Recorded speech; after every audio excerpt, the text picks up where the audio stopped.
শতাধিক তো মানুষের মনে একটা একটা ছিল, মানে একটা সংশয় ছিল কী হবে, যেহেতু এটার খবর সম্প্রচার হয়ে মুখ্যমন্ত্রী এটা ব্যাপারটাকে সুন্দরভাবে মানুষের পরিষেবা আবার পাবে, এই জন্য ধন্যবাদ। মমতা ব্যানার্জি খুবই আমাদের পাশে দাঁড়াইছে, এই জন্য তাদেরকে সবাইকে আমার আন্তরিক শুভেচ্ছা ও ধন্যবাদ। আবির খেলা হয়েছে আমাদের এখানে, কয়েকটা দিন খুব টেনশনের ভেতরে সবাই ছিল, সবাই খুব মানে সবাই একটা টেনশনের ভেতর ছিল, আমরা সবাই আমরা টেনশনে ছিলাম, কিন্তু একটা দুঃখজনক ব্যাপার আমাদের।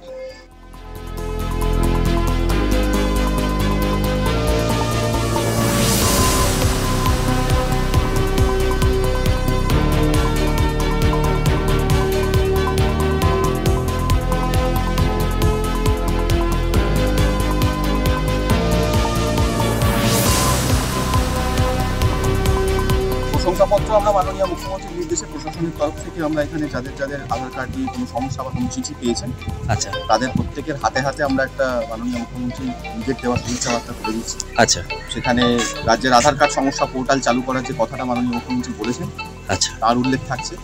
তারা যে কোনো রকম সমস্যায় এই পোর্টালে লগ ইন করে তাদের অভিযোগ জানাতে পারবে। তাছাড়া 9137091370 যে টোল ফ্রি নাম্বার চালু করা হয়েছে, সে সম্পর্কেও সবাইকে অবহিত করা হয়েছে। অনেকের মনে হয়তো অনেক দুশ্চিন্তা বা আশঙ্কার কোনো কারণ ছিল, কিন্তু সেটা আমরা প্রশাসনের পক্ষ থেকে নিশ্চিত করছি মাননীয় মুখ্যমন্ত্রীর নির্দেশে যে এরকম কোনো আশঙ্কা বা কোনো রকম ভয়ের কোনো জায়গা নেই।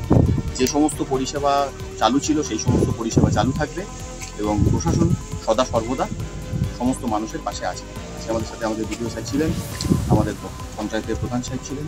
আমরা সবাই নিজে নিজে হাতে হাতে এসে এই এলাকায় আমরা আজকে সবাইকে নিজের হাতে এই শুভেচ্ছাপত্র তুলে দিই।